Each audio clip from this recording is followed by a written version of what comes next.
Nepal earthquake, Balo Sanithya.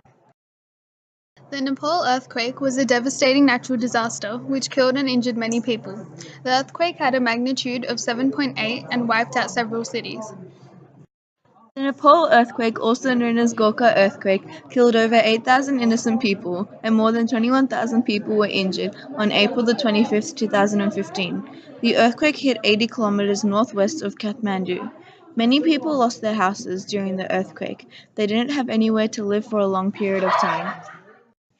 The earthquake did not only affect the housing areas but also damaged power stations and power plants and the infrastructure such as roads and buildings. Several people were left homeless after this major natural disaster. Many social gathering places were destroyed, such as churches, schools, universities, etc. It wouldn't have been a pretty sight. Many families lost their loved ones and would have been torn and broken after losing them. The pain and sorrow would be unimaginable to us who weren't affected by the earthquake. The earthquake destroyed many historical landmarks such as the Durbar Square and Bhaktapur. These places are where many devotees go to, and for these places to be destroyed was a major issue for many. The earthquake was felt the most near the epicenter, which therefore led this place with a lot of damage. The food and crops would have obviously been damaged due to the earthquake, meaning there were also less food to go around the community. Nepal's population decreased by many because of the Gorkha earthquake, and Nepal still hasn't recovered from this natural disaster, and we don't know how long it will take for Nepal to recover completely from the earthquake.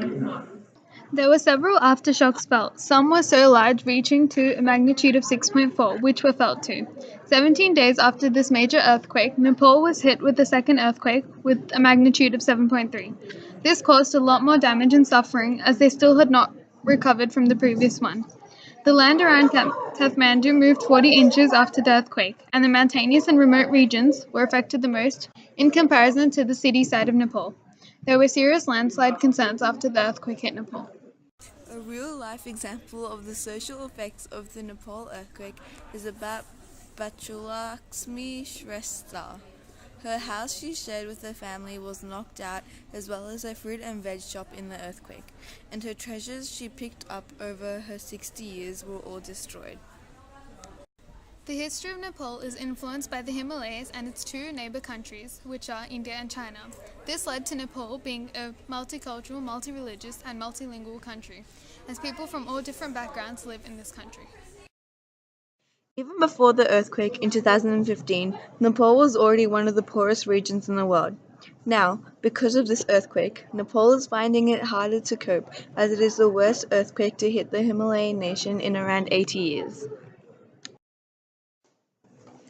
The causes of this earthquake were as follows. Waves vibrate as they travel through Earth. Major destruction happens as soon as the waves reach the Earth's surface. The constant jerking of the tectonic plates was the reason for this massive earthquake that hit Nepal on the 25th of April 2015.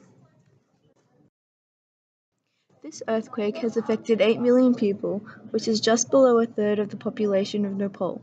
The people in Nepal have to rebuild all their buildings that were damaged. This obviously would have costed them millions of dollars, making the country poorer by the minute.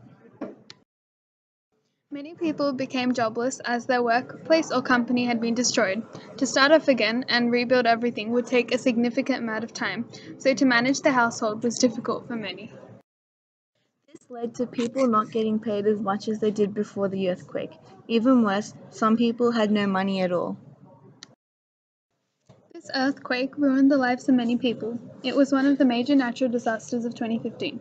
Sadly, Nepal still hasn't recovered fully.